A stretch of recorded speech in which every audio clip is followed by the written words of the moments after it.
Ribo kwenye mchezo leo naona kama kuna mabadiliko mengi ukiangalia na mapambano ambayo amekuwa akifuatilia, japo jambo ambalo zimemtikisa Zumigi. Ribo amekuwa akiweka mbali zaidi washindani wake, lakini kuna muda hapo unamuona Ribo ni kama anataka kushindana na Hassan Mwakinyo ambaye sifa yake kubwa.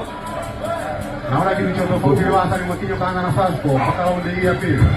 Kama anasema aida. Nzuri sana.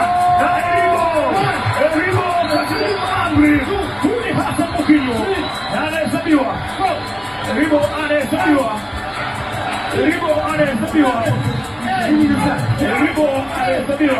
Na pambano limekwisha.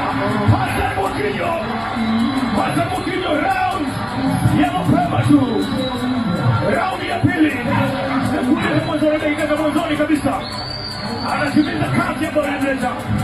Si pengine unaweza kusema si kitu kingine kwa Mwakinyo kushinda kwa TKO ama kwa KO. Ni moja kati ya tabia zake aidha. Kimsingi ni knockout kwa sababu maamuzi yanayotabia Eribo mpaka kuna Eribo anakuonyesha kutokuwa tayari kuendelea na fight, na mwamuzi akawa amemaliza hii fight na kumpa ushindi Hassan Mwakinyo. Tuna kuona lipi na kipi ambacho Eribo alikutana nacho njiani na kuelekea kwa chini na kuelekea maji kufika kama raundi ya pili. Huyo ni mtu mzima, angalia namna ambavyo anafinya macho yake, namna ambavyo unaona kabisa kama ni maumivu ambao anaambulia. Tazama jinsi ilivyokuwa hapa. Aliingia kwenye mfumo na kutana kwanza na left hand ya Hassan Mwakinyo, lakini vile vile ikawa bado anaendelea kujilinda, lakini ile power head ambayo alikutana nayo hiyo hapo, left hand ambayo ilikuwa ni moja kati ya eneo left